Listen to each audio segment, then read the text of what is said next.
चलिए देखते हैं अगले अध्याय के जितने भी महत्वपूर्ण टॉपिक हैं, जितने भी महत्वपूर्ण इससे प्रश्न हो सकते हैं शॉर्ट में, उसे देख लेते हैं।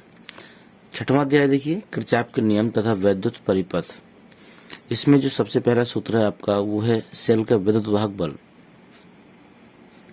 यदि आपने अभी तक भी इस वीडियो को देखने के बाद चैनल को सब्सक्राइब नहीं किया तब तो बड़ी गलत बात है, क्योंकि हम भरपूर मेहनत करते हैं कि आपको एक बेहतर से बेहतर कंटेंट प्राप्त दे सकें और आपका भी फर्ज बनता है कि आप इन चीज़ों को ध्यान दें।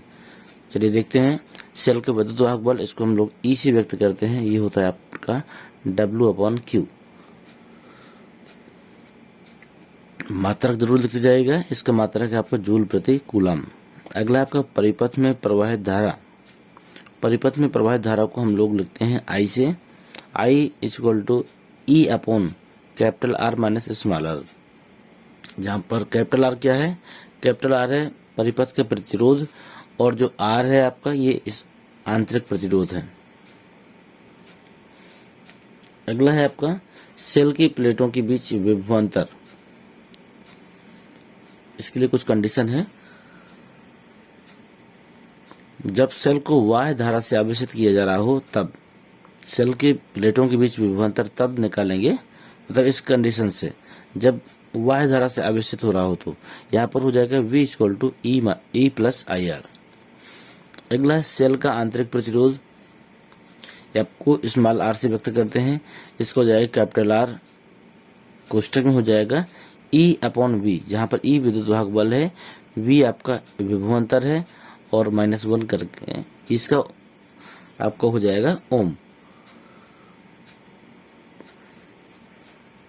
किरचॉफ का पहला नियम आपको पता होगा, धाराओं की संधि का नियम है, और आपको यदि आपने पढ़ा तो याद भी होगा कि किसी भी संधि में मिलने वाली सभी धाराओं का बीजगणितीय योग 0 होता है।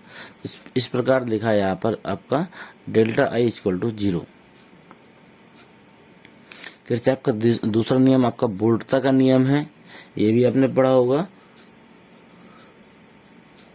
नहीं पढ़ा है तो कोई दिक्कत नहीं है, इसका हम अभी डेरिवेशन आपको देंगे तो आप उससे भी सीख सकते हैं।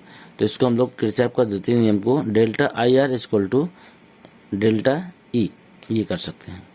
श्रेणी क्रम में जब प्रतिरोध लगे होते हैं तो उनका तुल्य कितना होता है? तुल्य होता है उनका R1 + R2 + R3।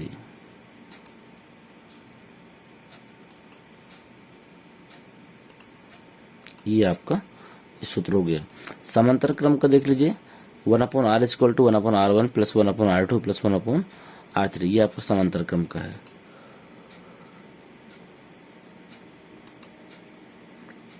अगला है श्रेणी क्रम में सेलों में प्रवाहित विद्युत धारा I से व्यक्त करते हैं। I = NE/NR + कैपिटल R, यहाँ पर E आपका विद्युत वाहक बल है, और R आपका आंतरिक प्रतिरोध, और कैपिटल R आपका प्रतिरोध है। अगला है समांतर क्रम में सेलों द्वारा प्रवाहित धारा, ये आपका I = NE/R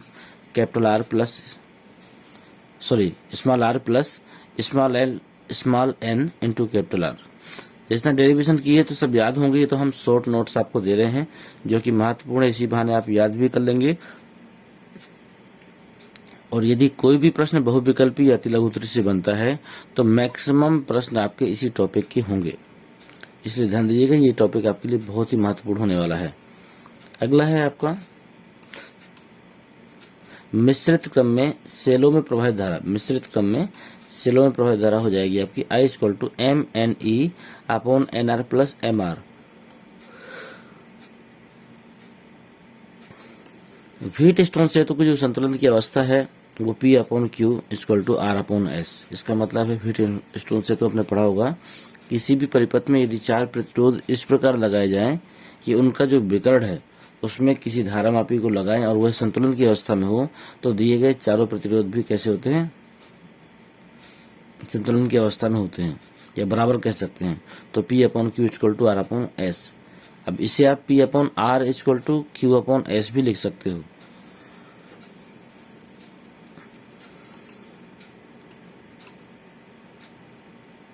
मीटर सेतु बहुत ही महत्वपूर्ण है, इसका आपका इसका जो प्रयोग है ये परीक्षाओं में पूछा जाता है और प्रयोगात्मक परीक्षाओं के लिए भी महत्वपूर्ण है, दोनों चीजों के लिए महत्वपूर्ण है। तो डेरिवेशन तो खैर आप सीखेंगे, लेकिन आप इसका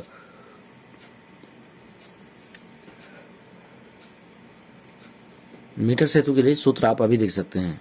ये तब के लिए जब कोई एक अज्ञात प्रतिरोध आपका दिया हो, ठीक है। और तो यहाँ पे S इक्वल टू आर कोष्टक में 100 माइनस L बटे L, ठीक है। यहाँ पर L क्या है, ये L है आपका, जो 100 का मतलब होता है 100 सेंटीमीटर से जो 1 मीटर का जो तार लिया गया है उससे L सेंटीमीटर की दूरी पर जो शून्य विक्षेप की स्थिति प्राप्त होती है, उस कंडीशन में सूत्र तैयार होता है आपका। अगला है आपका शून्य विक्षेप की स्थिति में जो E होता है, मतलब विद्युतवाहक बल, वह विभवांतर के बराबर होता है, और E होता है आपका K इंटू L। ये सूत्र भी इसके लिए यूज होता है। और आपका K जहाँ पर विभव प्रवणता है तो K equal to I into rho, इसको भी हम कर सकते हैं। ये तीनों सूत्र हैं, इसको फटाफट नोट करते जाइएगा। और जो पढ़ने वाले छात्र हैं वो स्वयं भी बता सकते हैं कि कितनी महत्वपूर्ण चीजें हैं ये आपके लिए। और जो ना पढ़ने वाले होंगे तो वो विश्वास कर सकते हैं कि चलो ठीक है, इसी को पढ़ के हम अपना काम चला लेंगे। ये दोनों के लिए महत्वपूर्ण है, जो पढ़ने वाले हैं और जो ना भी पढ़ने वाले हैं।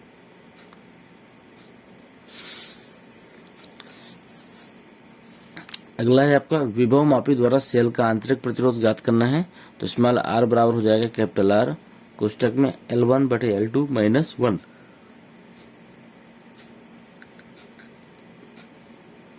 सूत्र आपका इसका हो गया, इसका मात्रा का आपका ओम होगा। प्रतिरोध कैसा भी हो, चाहे आंतरिक हो चाहे बाह्य हो या फिर कोई भी हो, आपका जो मात्रक होगा वो ओम ही होता है। अगला है विभव मापी द्वारा दो सेलों के विद्युतवाहक बलों की तुलना। तो E1 upon E2 equal to L1 upon L2, इतना कर दीजिए आप। विभव पर पतन, ये सूत्र पूछा जाता है। विभव पतन का सूत्र होता है IR, ठीक है। शक्ति क्षय का होता है I स्क्वायर इंटू R। विभव पतन का होता है IR और शक्ति क्षय का हो जाएगा I स्क्वायर इंटू R। और विभव पतन का मात्रक वोल्ट, विभव कहो या विभवांतर को एक ही बात है, तो हो जाएगा मात्रक वोल्ट। और शक्ति क्षय का मतलब शक्ति से शक्ति का मात्रक आपको पता है वाट होता है, तो इसका भी क्या हो जाएगा वाट। किरचॉफ का पहला नियम मैं बता चुका हूँ, संधि का नियम होता है। दूसरा नियम वोल्टता का नियम होता है। दोनों नियम हम आपको बता चुके हैं। आते हम लोग अध्याय 7 में। इसका पहला सूत्र है आपका चुंबकीय क्षेत्र में गतिमान आवेश पर लगने वाला बल F बराबर क्यू वीबी साइन थीटा। यहाँ पर Q आवेश है, V आपका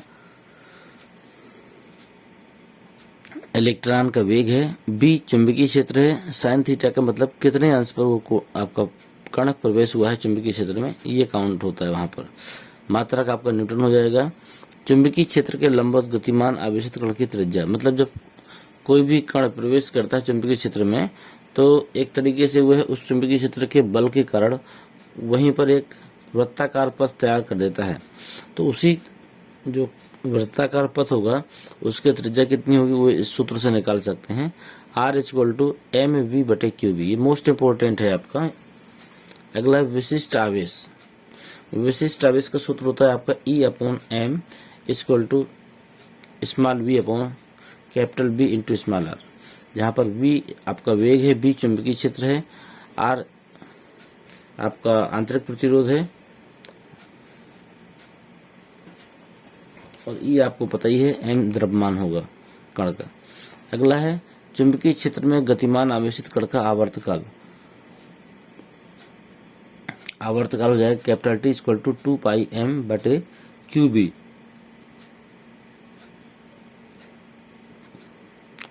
और आवृत्ति जस्ट उल्टा होती है, तो 2 पाई m अपॉन QB आपने आवर्तकाल कहा था, तो इसको जस्ट उल्टा कर दीजिए QB अपॉन 2 पाई m, तो ये आपकी हो जाएगी आवृत्ति। अगला है चुंबकीय क्षेत्र में स्थित धारावाही चालक पर बल। इससे सवाल आते हैं आपके 10वीं में भी आते हैं और 12वीं में भी आते हैं, और आगे भी आपको ये सूत्र मिलेगा। ये हो जाएगा आपका F बराबर BIL या IBL साइन थीटा। अगला बायोसेवर्ट का नियम, ये आपका 10वीं में भी है, 12वीं में भी है और मोस्ट इम्पोर्टेंट है ये आपका। Delta B equal to mu 0 upon 4 pi into I into delta L into sine theta बटे आर स्क्वायर। इसको आप परिभाषा के रूप में इस तरह भी बोल सकते हैं कि जो चुंबकीय क्षेत्र होता है वह धारा के समानुपाती होता है, और जो दिया गया तार है उसकी जो भी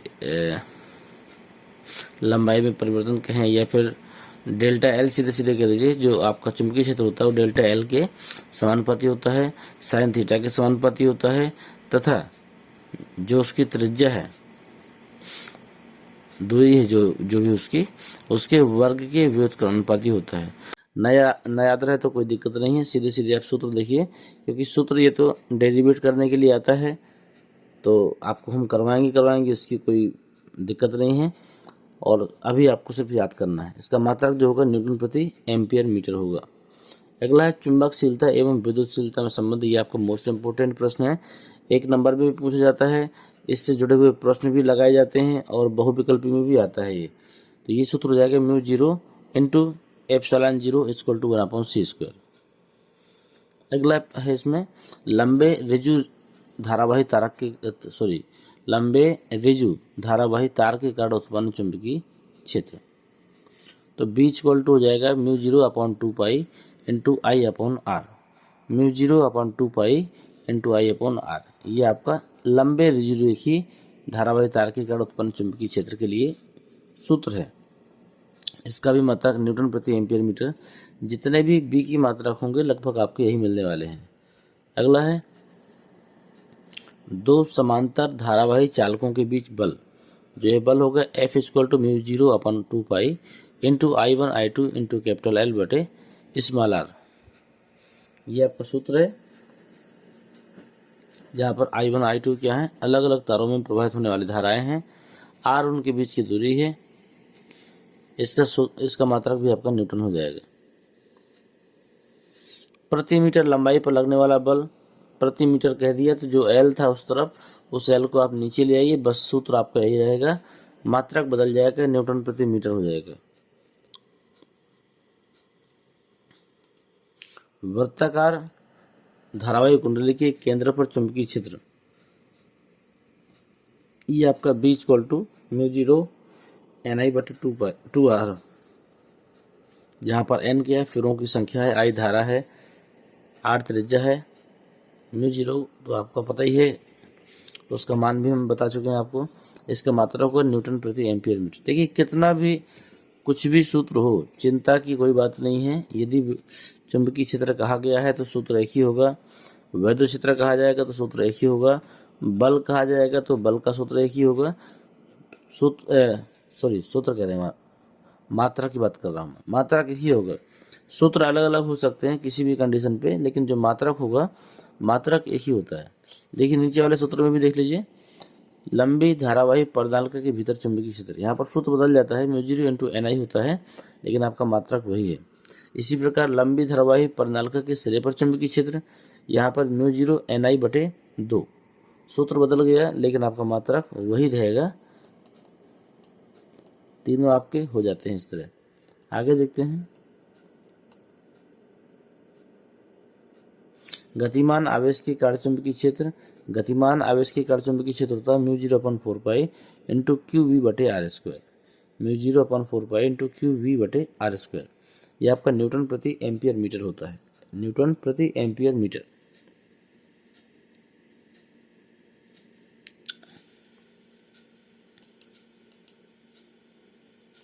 अगला है इसमें देखिए, विभव मापी द्वारा सेल का आंतरिक प्रतिरोध। इसका सूत्र होगा small r equal to capital R L1/L2। ये मुझे लगता है ये पेज हो चुका है, इसको दोबारा इसको ले लिया गया, इसकी कोई आवश्यकता नहीं है, ये आपके सब हो चुके हैं। हमें 8वां अध्याय चलना है। 8वां अध्याय चलना है, ये आपका धारा लूप पर बल युग्म का आघूर्ण। इस अध्याय में देखेंगे, इस अध्याय में एक सूत्र है टाउ का, ये हो जाएगा आपका N capital N into I into A into B into sine theta. Tau equal to NIAB sine theta, जहाँ पर N क्या है, फेरों की संख्या, I धारा, A क्षेत्रफल, B आपका चुंबकीय क्षेत्र और साइन थीटा वहाँ पर जो भी कोण बनेगा प्रवेश करने वाले कण और चुंबकीय क्षेत्र के साथ में वो चीजें हैं। अगला सूत्र है आपका धारा का, C into phi into N A B, जहाँ पर फाई क्या है, विद्युत फ्लक्स है आपका, लेकिन यहाँ पर चुंबकीय की अगर बात होती है तो चुंबकीय फ्लक्स होगा। अगला धारा सुग्राहिता का सूत्र है S I equal to phi बटे ए,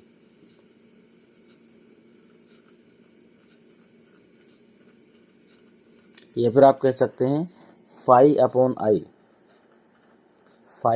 आई, एस आई तो धारा सुग्राहिता के लिए हो गया, तो फाई अपॉन आई अगर बोलेंगे आप तो एन आई ए, या फिर फाई भर अगर नाम लेंगे तो एन आई ए भी हो जाएगा आपका ये। अगला संट के लिए सूत्र है आपका S equal to I into small G into capital G बटे आई माइनस आई जी। ये आपका संट, जब आप मीटर सेतु वगैरह डेरिवेट करेंगे तब आपको संट वगैरह की जानकारी हो जाएगी पूरी तरीके से। अगला कैपिटल आर, इसका अगर सूत्र इस अध्याय में है तो ये होगा V upon I G minus capital G. चुंबकीय आघूर्ण आपका मोस्ट इम्पोर्टेंट है 7वां नंबर का। चुंबकीय आघूर्ण को एम से व्यक्त करते हैं, कैपिटल एम से, इसका हो जाएगा एन आई ए।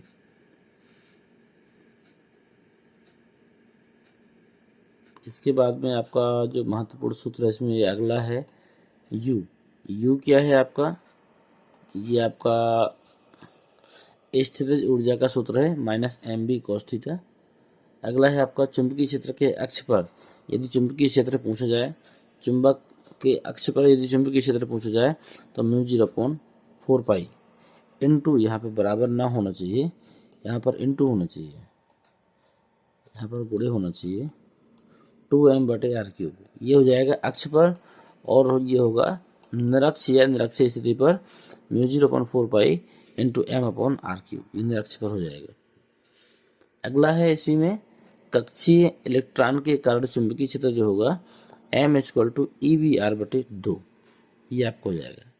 कक्षीय इलेक्ट्रॉन के कारण चुंबकीय क्षेत्र capital M equal to E V R बटे 2।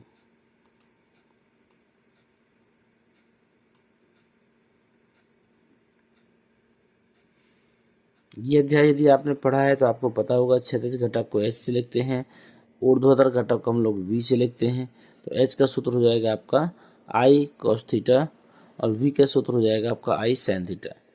यदि हमें यहाँ पर आई का मान निकालना है तो आई इक्वल टू हो जाएगा √h² प्लस वी स्क्वायर, या फिर वी का सूत्र आप लिख सकते हैं वी बराबर एच टेन थीटा भी हम लोग लिख सकते हैं। ठीक है, तो इतने सारे इसके सूत्र हो गए। इसके बाद में जो इसमें महत्वपूर्ण सूत्र है वो है चुंबकशीलता का।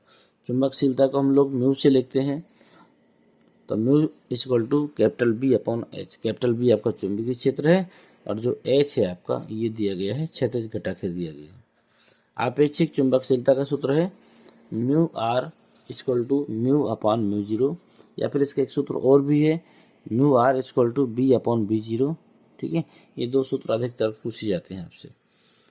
ठीक है, ये पर चुंबकीय प्रवृत्ति की पदों में निकालना है तो 1 + xm भी कर सकते हो। ये xm क्या है, चुंबकीय प्रवृत्ति है। नीचे देखिए चुंबकीय प्रवृत्ति के भी सूत्र दिया गया है। चुंबकीय प्रवृत्ति जो होती है वो I अपॉन एच के बराबर होती है।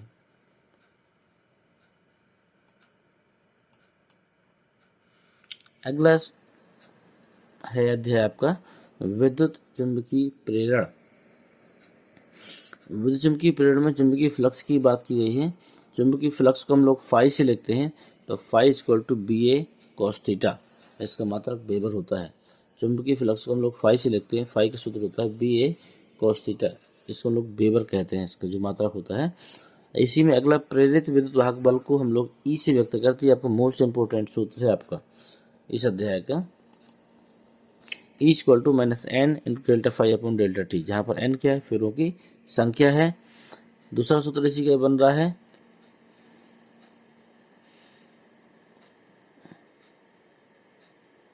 फाई इंटू एन फाई बटे डेल्टा टी। यहाँ पर ये बराबर होना चाहिए, बराबर नहीं है, इसको बराबर होना चाहिए।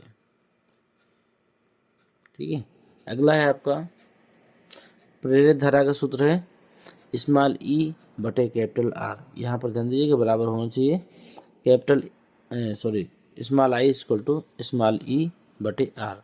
यहाँ पर आई क्या है, प्रेरित धारा है, ई आपका विद्युत वाहक बल है, कैपिटल आर आपका प्रतिरोध है। ई का हम लोग मान रख देंगे यहाँ पर, तो देखिए मान रखने के बाद में ये आपका सूत्र बन जाएगा, ये मान रखा हुआ है तो हो जाएगा I equal to N into delta phi upon delta T into R.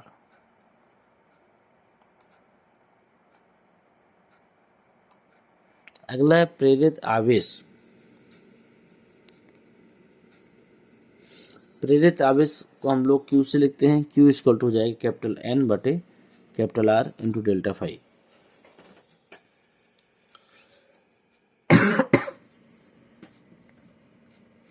अगला सूत्र है आपका, देखिए चुंबकीय क्षेत्र में गतिमान चालक में उत्पन्न प्रेरित विभवांतर कैपिटल वी, विभवांतर की बात कर रहे हैं, capital V equal to B B L sine theta, जहाँ पर बी चुंबकीय क्षेत्र, वी चालक का वेग है, या फिर चुंबकीय क्षेत्र में गतिमान जो चालक है उसमें जो इलेक्ट्रॉन जो प्रवेश कर रहे हैं, ठीक है।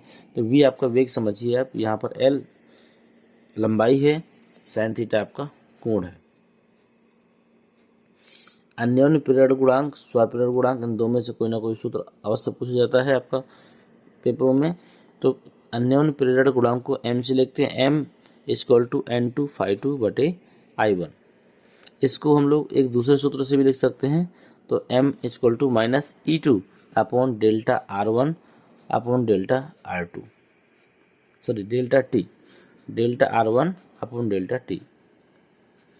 आर नहीं होना चाहिए यहाँ पे, आई होना चाहिए, ठीक है। तो आई ही लिखिए आप, आर नहीं है। ई टू अपॉन डेल्टा, यहाँ पर आई और आई वन लगा दीजिएगा अपॉन डेल्टा टी। यहाँ पर थोड़ा सा सुधार कर लीजिएगा अगर आपको ना दिख रहा हो। यहाँ पे ई तो रहे, ई टू तो रहेगा ऊपर, और यहाँ पर डेल्टा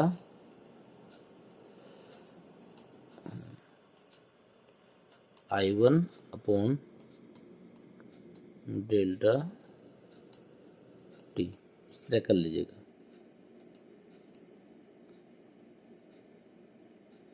चलिए अगला सूत्र है इसका, एल, एल बराबर एन फाइव अपॉन आई है, एल बराबर N five upon I.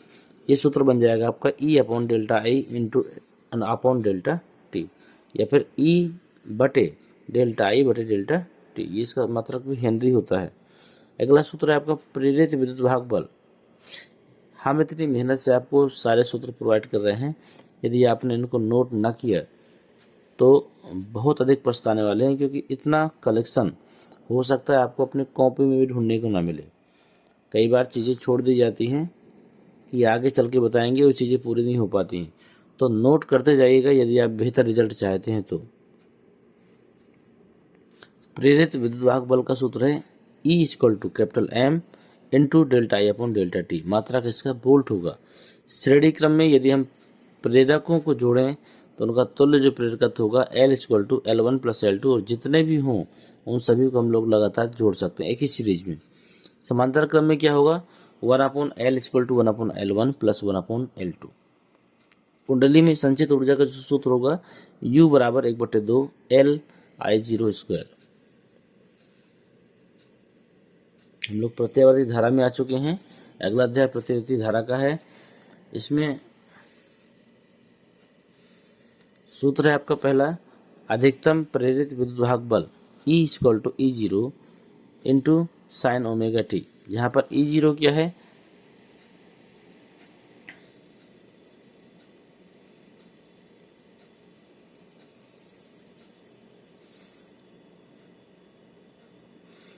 E zero को हम लोग एन बी ए कह सकते हैं,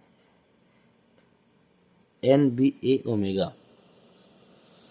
एन फेरों की संख्या है, बी चुंबकीय क्षेत्र और ए क्षेत्रफल है, और ओमेगा का मतलब टू पाई एन, ओमेगा के स्थान पर टू पाई एन लिख सकते हैं। अगला है प्रत्यावर्ती वोल्टेज।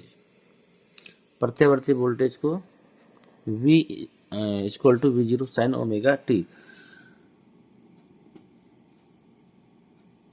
वैसे यहाँ पर जो आई जीरो है या ई जीरो है, ये किसी भी चीज़ के पीक वैल्यू होती है, इसलिए इनको इस तरह लिखा जाता है। प्रत्यावर्ती वोल्टेज में भी यही सूत्र है आपका, V equal to V zero sine omega T. प्रत्यावर्ती धारा में भी है I equal to I zero sine omega T. आवर्तकाल 2 पाई बाई ओमेगा, या आवृत्ति आपकी हो जाएगी ओमेगा बटे 2 पाई। वर्ग माध्य मूल मान, ये आपका मोस्ट इम्पोर्टेंट है, धारा का भी और वोल्टेज का भी।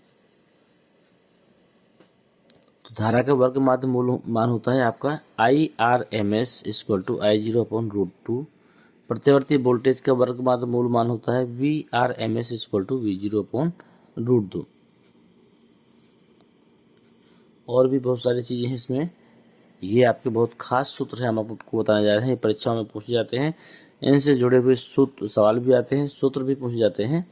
एक सूत्र आता है आपका, जब परिपथ में सिर्फ धारिता लगी हो, मतलब संधारित्र लगा हो, उस कंडीशन में जो V होता है वो पश्चगामी होता है। यहाँ पर V zero sine theta in कोष्ठक में ओमेगा टी माइनस 90 डिग्री तक, ये लिखते हैं। ये सीधे सीधे सूत्र इसका I का बन जाएगा, I equal to I zero sine omega T. तो यह सूत्र आपका महत्वपूर्ण है, ये वाला। और ये आपका मोस्ट इम्पोर्टेंट, मैं आपको लिख के भी देता हूँ, मोस्ट इम्पोर्टेंट सूत्र है ये, प्रतिघात वाले। ये सारे सूत्र महत्वपूर्ण हैं प्रतिघात वाले। X C equal to 1 upon omega into C. Omega की जगह आप 2 पाई एन भी लिख सकते हैं और 2 पाई एफ भी लिख सकते हैं। और सी क्या है? संधारित्र की धारिता। यह आपका मोस्ट इम्पोर्टेंट सूत्र, ध्यान दीजिएगा। इससे सूत्र, सवाल या फिर ये स्वयं भी पूछा जा सकता है। संधारित्र की प्लेटों के बीच विभवांतर V C equal to I into X into C. जब सिर्फ प्रेरकत्व लगा होगा उस कंडीशन में अग्रगामी होगा। जब अग्रगामी होगा तो ओमेगा टी के साथ में क्या हो जाएगा? 90 डिग्री प्लस हो जाएगा। वहाँ पर पश्चगामी था तो माइनस था, यहाँ पर अग्रगामी है तो प्लस होगा। यहाँ पर जो सूत्र बनेगा आई का वो हो जाएगा आपका I zero sine omega T. और वी का जो बनेगा आपका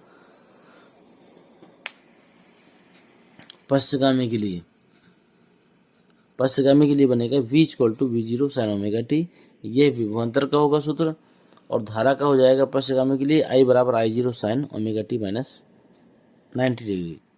तो ये सूत्र कम पूछे जाते हैं, लेकिन अगला सूत्र फिर से महत्वपूर्ण है इसका।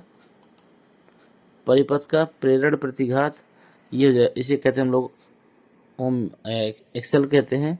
एक्सेल बराबर होता है ओमेगा इंटू एल, और ओमेगा की जगह 2 पाई एन या 2 पाई एफ आप लिख सकते हो। तो एक नया सूत्र बन जाएगा, प्रेरण प्रतिघात बराबर 2 पाई एन एल या एफ एल। अगला, प्रेरकत्व के सिरों के बीच विभवांतर V L equal to I into X into L. वैसे इसने गलत लिखा है, एक्स एल बराबर में नहीं लिखना चाहिए, आपको इस तरह लिखना चाहिए, एक्स एल इस तरह लिखना चाहिए, एक्स सी इस तरह लिखना चाहिए। ठीक है, यहाँ पर भी इसने एक्स सी को इस तरह लिख दिया, ये तरीका गलत है, बराबरी में नहीं लिखे जाते हैं। यहाँ पे ये एक्स एल लिख दिया है, इस तरह नहीं लिखना चाहिए, इस तरह आपके लिखे जाएंगे। तो ध्यान दीजिएगा, यहाँ पर जो एक्स सी है आप इस तरह लिखिएगा, यहाँ पर जो एक्स एल है आपको इस तरह लिखना है, इस तरह। ठीक है, तो वो तरीका गलत है लिखा हुआ है, ये प्रिंटिंग एरर है, कोई दिक्कत नहीं, उसको हम बताते जा रहे हैं आपको जो सुधारना है इसमें। अगला है, जब परिपथ मिक्स हो जाए, मतलब अभी एल सी आर अलग अलग थे, अब यदि एल आर परिपथ मिल जाते हैं तब क्या होता है? तब विभवांतर का जो सूत्र हो जाएगा आपका, हो जाएगा V equal to V zero कोष्टक में ओमेगा टी प्लस 5। सूत्र याद रखिएगा, लिखते जाइएगा तो याद जरूर हो जाएंगे। जितने अध्याय के सूत्र हैं आप उतने दिनों में याद कर लेंगे तो भी परीक्षाओं तक अच्छे अंक आपके आ जाएंगे। एल आर परिपथ में जो यदि धारा का मान आप पूछे तो आई बराबर I zero sine omega T. परिणामी विभवांतर का सूत्र हो जाएगा V equal to V R का whole square plus V L का होल स्क्वायर। यदि आप दोनों परिपथ की जो मिक्स परिबाधा है वह निकालेंगे तो Z equal to under root R square plus X L square. यहाँ पर सही लिखा है, यहाँ पर एक्स एल लिखा हुआ सही लिखा है, यही क्रम होना चाहिए लिखने का। तो जहाँ पर एक्स एल लिखा है यहाँ पर आप एक्स एल का मान रख के X L equal to omega into L होता है। देखिए ये भी चीज़ गलत लिखी है, इस तरह नहीं होना चाहिए, एक्स एल इस तरह होना चाहिए, ठीक है। तो ये ध्यान दीजिएगा कि ये चीज़ें सुधार लीजिएगा, आप देखकर भी लिख रहे हैं तो भी कुछ सुधार करने पड़ते हैं कभी कभी। यहाँ पर आप एक्सएल की जगह ओमेगा इंटू एल का होल स्क्वायर भी रख सकते हैं। टेन फाइव मतलब कालांतर निकालना है तो tan phi equal to X L upon R इधर से निकाल सकते हैं। जब सी आर परिपथ जुड़े हों, ये भी मोस्ट इम्पोर्टेंट है, परिपथ तो मोस्ट इम्पोर्टेंट है आपका। यदि दो परिपथ जुड़े होंगे तो v equal to V zero कोष्टक में ओमेगा टी माइनस फाइव, ये तो विभवांतर हो जाता है।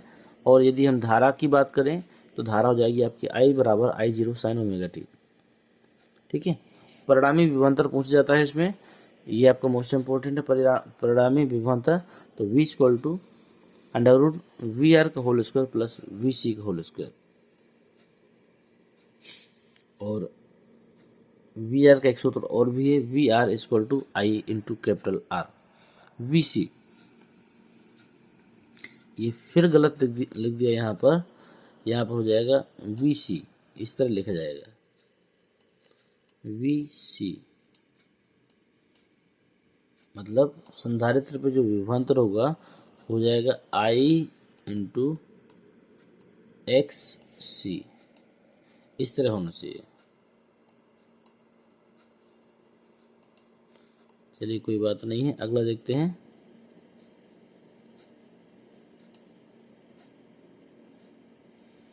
प्रतिबाधा का सूत्र है एक्स सी आर परिपथ में Z equal to under root R square plus X C square. कालांतर का सूत्र है आपका tan phi equal to X C upon R, या फिर एक बटे omega into C R.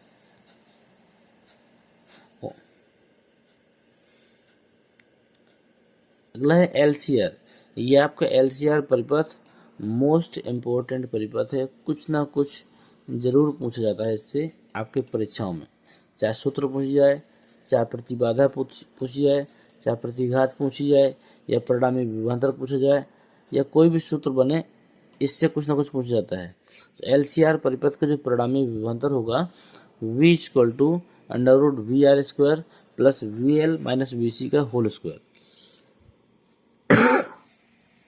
We L minus V C आपके कोष्टक में होंगे। इसी प्रकार जो प्रतिबाधा का सूत्र होगा capital Z equal to under root R square plus XL minus X C का होल स्क्वायर। कालांतर हो जाएगा यहाँ पर tan phi equal to XL minus X C upon capital R. अनुनादी परिपथ का जो सूत्र होता है आवृत्ति का, इसको स्मॉल एफ भी लिख सकते हो, इसको आप एन भी लिख सकते हो। यहाँ पर कैपिटल एफ माना गया है तो हम कैपिटल एफ मान लेते हैं। अनुनादी आवृत्ति का सूत्र होगा 1/2 pi under root L C. और कुछ और सूत्र है इसमें, जब प्रतिवर्ती धारा परिपथ में शक्ति का सूत्र, शक्ति का हो जाएगा यहाँ पर औसत शक्ति का सूत्र है P bar equal to V R M S गुणे I R M S. I R M S या वी आर एम एस का मतलब होता है धारा एवं विभवांतर का वर्ग माध्य मूल मान। जब परिपथ में प्रतिरोध व प्रेरकत्व दोनों हों तो औसत शक्ति क्या होगी। जब परिपथ में प्रतिरोध भी हो और प्रेरकत्व दोनों होंगे तो औसत शक्ति क्या होगी। औसत शक्ति में P bar equal to V R M S into R I M S into cos phi, ये सूत्र लगा सकते हैं। यहाँ पर कोस फाई क्या है, कोस फाई है आपका शक्ति गुणांक। कोस फाई के स्थान पर आप लोग कैपिटल आर अपॉन जेड का मान भी रख सकते हो। आर क्या है, आर है आपका प्रतिरोध। जेड क्या है, जेड है आपका प्रतिघात।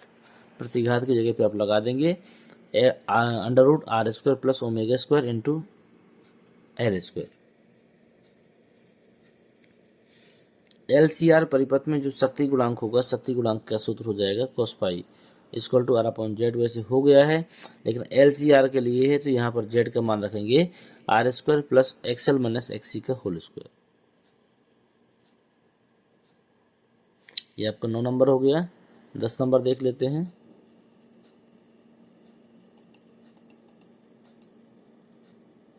ट्रांसफार्मर में यदि परिणमन अनुपात पूछे